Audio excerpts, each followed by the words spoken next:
This has been a very, very wonderful evening. But I know Atlanta has always done it, and it's not something that is surprising to us. But really, I must start off by saying belated happy anniversary, happy 20th anniversary to all the members of the United Democratic Party of Atlanta. 24th August last month, we clocked 28 years.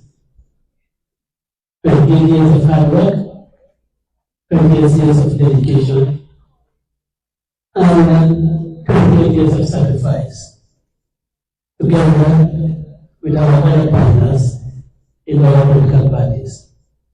That is why we have come this far.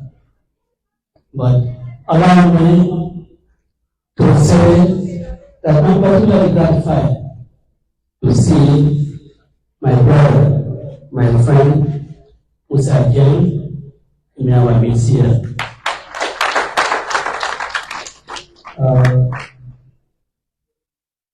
Yesterday, when I was having with Mr. Barry and others, I was informed of how much he has contributed in making this event successful.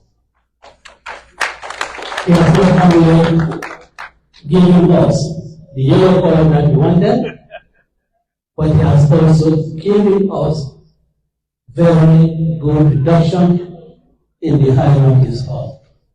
Thank you, Mr. James.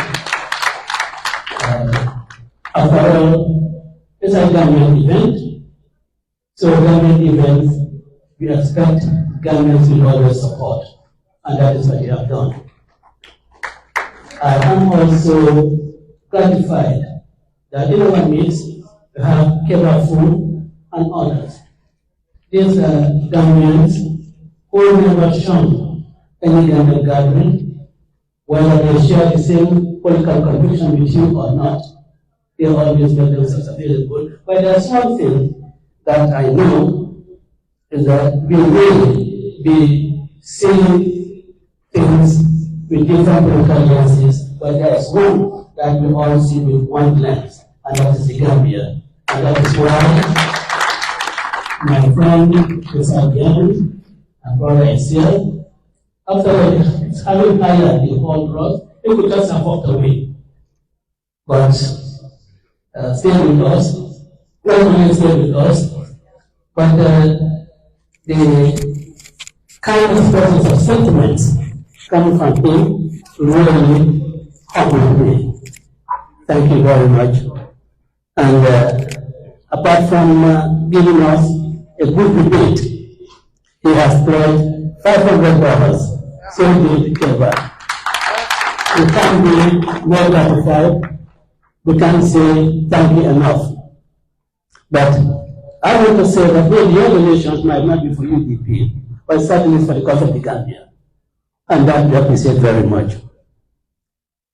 And of course, Barry, you say the militants, I should ask the militants not to be hard on Musa. You know, nobody can be hard on Musa because I know he has his level of resistance is such that nobody can really give him a hard time. He will never give a hard time. I know that.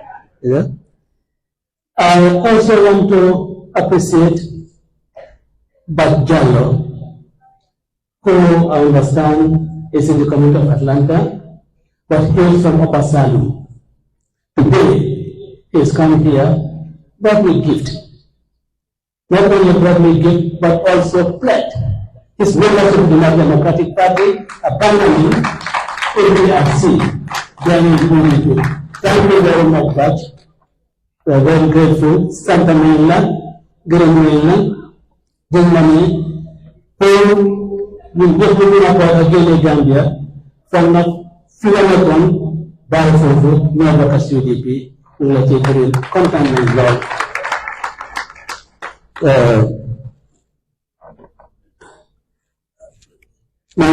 Also, let me appreciate Mr. Barry. You know, Well, back home, when Mr. Barr and I get on the phone, we talk at least for 45 minutes. And we talk about nothing other than UDP. How can we advance the cause for the Gambian people? And today, me having the opportunity and the privilege of sitting here side by side is a great honor to me. It's a great privilege. And and Jarama and Jarama. Now, there have been a lot of people who have in the past contributed to the Gambian struggle, and UDP has been a major actor in that struggle. I think all of us will recall Mr. George Sarr, how much he has done, how much he has contributed towards the liberation of the Gambia. But of course, every one of us have an end. Every one of us are transient. Mr. George Sarr's own transition has commenced, and we pray to Allah, the Almighty, that he may be received in the highest of the Jannahs. And that all of us who have in one way or the other been associated with him will really be encouraged by his determination to see a Gambia that we all want, and that he has gone. But then he has left us with the task of redeeming our Gambia, the task of rescuing our Gambia, so that the dreams that he has for our country, we can have it realized. We cannot say thank you enough to Mr. Sarr. You have given us the boy which we followed, and we shall continue to follow that boy. Mr. John made reference to the fact that we Gambians, we don't think tribe, we don't think religion. How can we think tribe? Of course, it is a public knowledge that I am Mandinka, but the mother of my sons, the mother of my grandchildren, Muhammad, Aisha and Fatima, their mother, Zainab Jane, is Musa Jain's daughter. In our language, is Musa Jain's daughter, being the daughter of Musa Jain's brother. So how can we talk tribe? Where can we put those kids? Their mother being Salim Wolof, and their father being Mandika from Nyani Dogo. How can we talk tribe? Certainly we cannot talk tribe. We can always talk Gambia. So this is the beauty of our country. You cannot talk tribe, yes. You have Senda here, my daughter. Her grandmother is Jola. And her mother, of course, from the Jallo family of half-died. How can we talk tribe? Numukulia, my son, her mother comes from what we call the Syrian family, and the father is Syrian, but the mother is Hanpura. She was the niece of Ahmad Jallo. How can we talk tribe? We can never talk tribe. Those who peddle tribalism are those who want to be the agents of disunity in the Gambia. And I think they will never succeed. As Mr. Joe pointed out, in 2003, some seminal, if I may use that word, thinkers and dedicated Gambians started a rescue operation in Atlanta here. And that rescue operation is to really rescue the Gambia from the predicament in which it was. And that operation, I think, still continued. And it was a rescue, to rescue the Gambian from abject poverty, to rescue Gambia from corruption, to rescue Gambia from human rights abuses, to rescue Gambia from a destroyed governance architecture. That's what comments here. We call along, calling out across obstacles, but there were no obstacles that we also we make sure that we overcome. Until 2016, on address, we had a window of progress. We had a window that we could really achieve what we wanted to do. Right. I think the Gender Commission came about to really address that issue. It had unearthed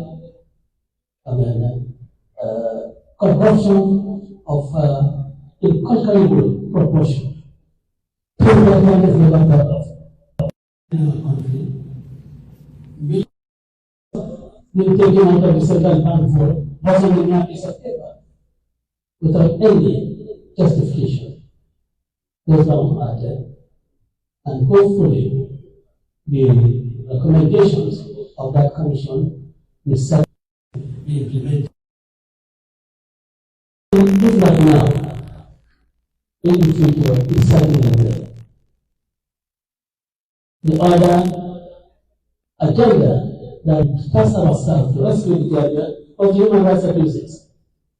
The TRRC came by to address those problems.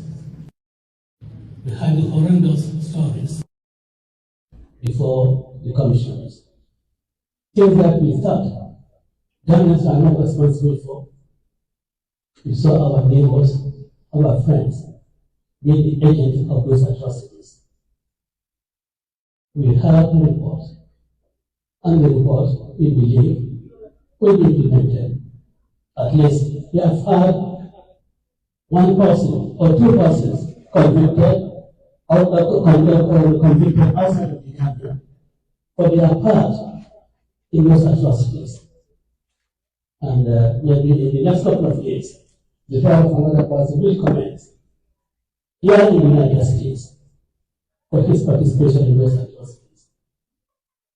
And we believe that were it not for the determination of Gambians, were it not for the will of the people, these two commissions will be set up.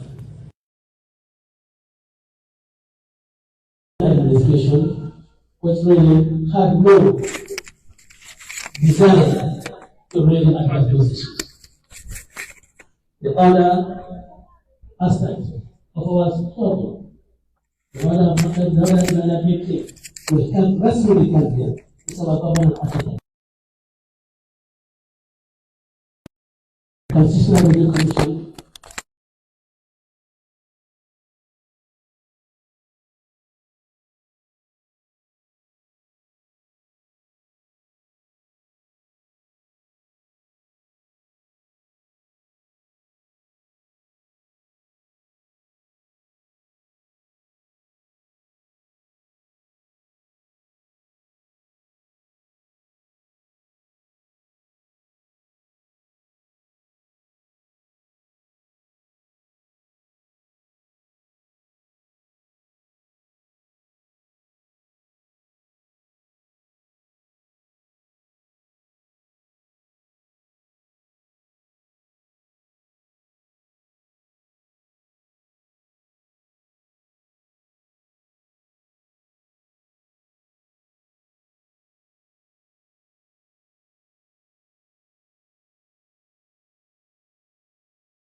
because any particular clause could be discussed at the level of the committee and then ultimately go for consideration.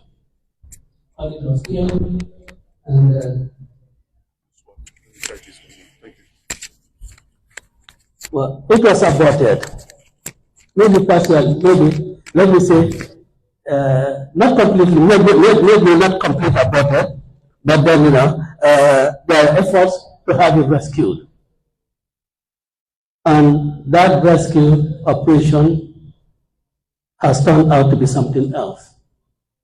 We are today having two drafts. One, serving tomatoes, another one, really gestating. Whether it will mature or not is another matter.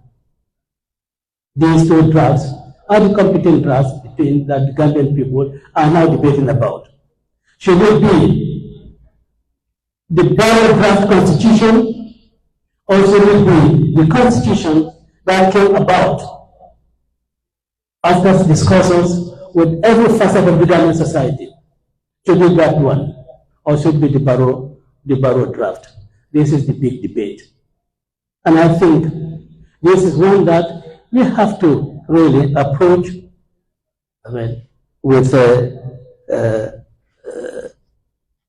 with impartiality, with reason. We don't have to be sentimental about it. I mean, we don't have to say that we have to have a constitution by all means. Yes, we have to have a constitution by all means, but it must be a constitution that the Gambian people have really asked for the CRC to produce. That is the only demand that I think each and every one of us should be making. We can have compromises on that constitution, absolutely. There is no doubt that we can have compromises on any constitution.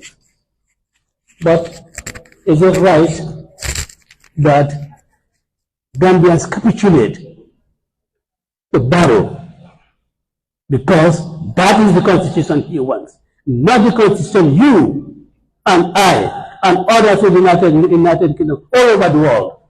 Should we capitulate to Barrow? Because we fear that if not, he's going to perpetuate himself in power. Yes, we agree that constitutions can be amended, but should we really adopt the constitution, we believe that we are going to amend it, will you have the majority in the assembly to have it amended? Will you have that guarantee? Now, I think these are some of the issues that we should be considering. And I want to say that what Gambians should have is what they thought is best for themselves. It's not a constitution that somebody sits out there and says that this is, I think, is good for you. If we really accept that, then we will be abdicating our responsibility. And mark you, yes, the January 1997 Constitution is a bad constitution. It's a bad constitution because provisions that were there to protect the sovereignty and to protect constitutionalism, those provisions have been written out of it. Can we accept the constitutionalization of corruption? The constitutionalized corruption give a constitutional guarantee. What is this 2024, the Barrow draft bill? Yes, you as president, you can declare your assets before you assume office. Yes, you honorable minister, you can declare your assets before you assume office. But when you leave office, you don't have to declare your assets. That is giving constitutional guarantee to corruption. That is because between the time that they are appointed as a minister or elected as president, by the time you leave office, you could have amassed wealth through corrupt practices, and there's no way really you can, especially when it is left with anti-corruption commission to really ask whether or not they will ask you to declare your assets. I do not think Gambians should really take that risk. I do not think that we should be really negotiating that. I think that should not be in a constitution that is fit for the Gambian people. We are talking about reducing powers of government. We are talking about having an executive that is answerable to the people. How can you have a minister appointed to office and not be vetted by the National Assembly, the people's representative? A man says that single-handedly and says that I'm going to appoint Gage as my Minister for Foreign Affairs. And the people of the Gambia, the people's representatives, do not have a say in that. I wonder how that rhymes with our thinking.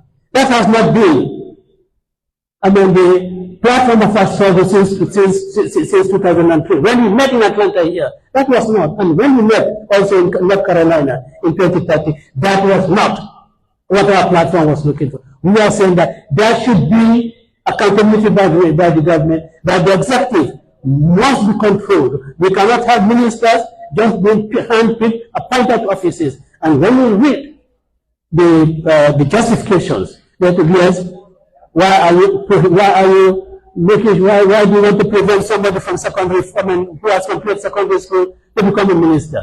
I do not think in this age that should be the thinking of any government that seriously wants the advancement of his country. In this age, every president should be thinking of having in his cabinet men who are educated, men who are experienced, and men who are committed to serving their country. But we cannot just pick somebody by their justification who has just left high school and you want to appoint a minister.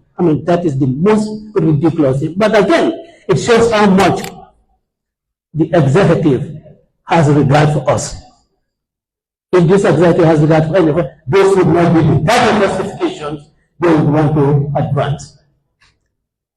I hear them say, if the government, if the president's party is in the minority, there would be no opportunity, no chance of really having any minister or most ministers passing the vetting process.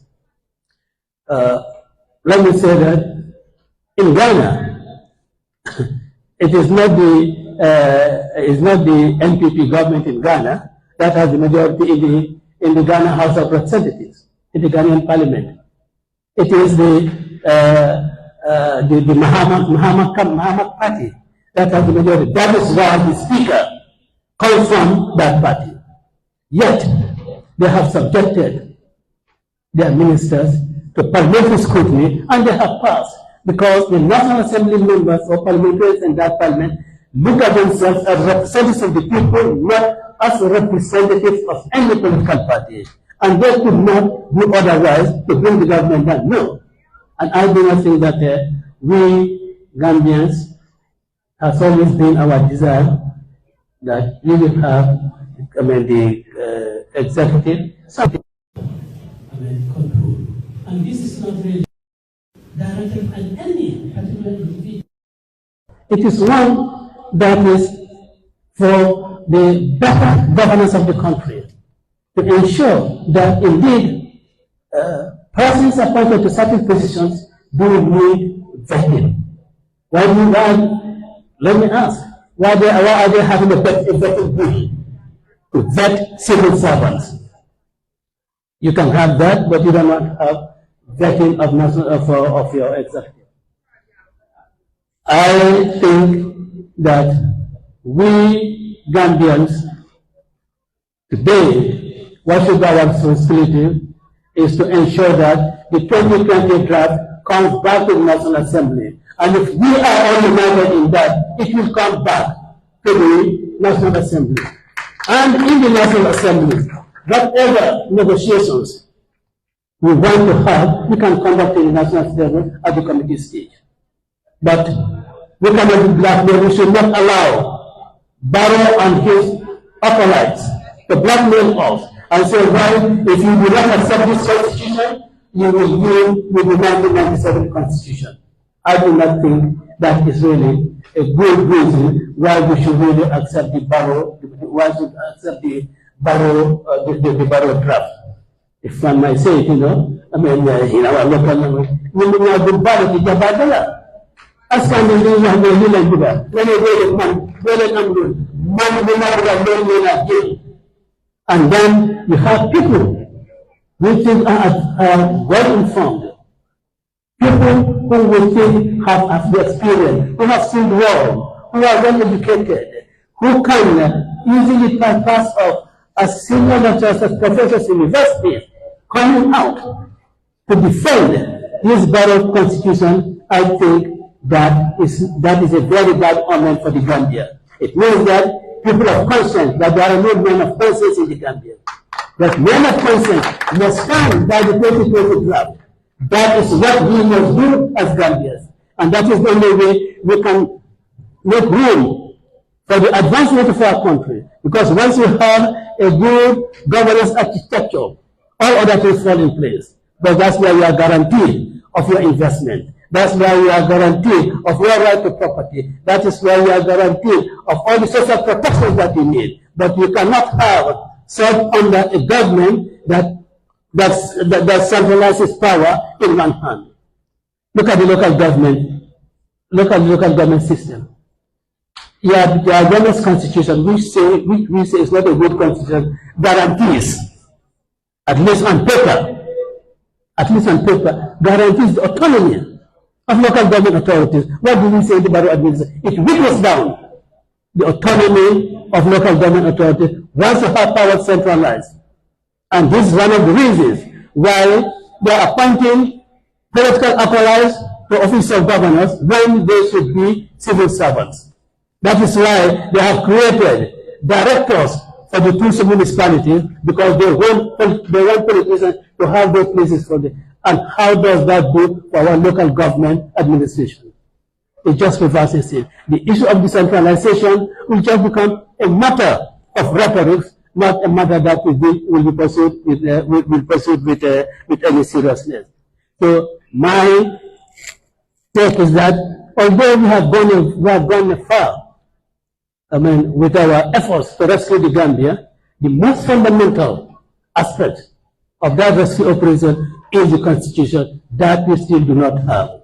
So our achievements against human rights, against corruption, will certainly be meaningless unless you have a constitution that really helps in that direction. I agree that diaspora has to have that has been our advocacy since time immemorial. We as a party, the Active Marketing as a party, took up that issue with the late Reverend Bishop Johnson when he was chairman, and when Deborah Roberts made a second comeback, we took it up with him, and we got some foreign answers. And it has never been an issue that we dropped. It has never been an issue that we have we disregarded. We think it is an important issue because one person in the diaspora should have a share in who becomes the president of their country, and if possible, a say in who becomes their representative in the National Assembly. But do we have to really say that without this constitution or the barrow constitution, we cannot have vote in the diaspora? I say I don't agree that we cannot have voters in the diaspora without the new constitution. After all, the Elections Act, the previous elections, and one that is currently for consideration. The Commission to actually carry out registration of voters in the of Gambian nationals resident outside the Gambia for the purpose of presidential elections. So why can't it be done under that?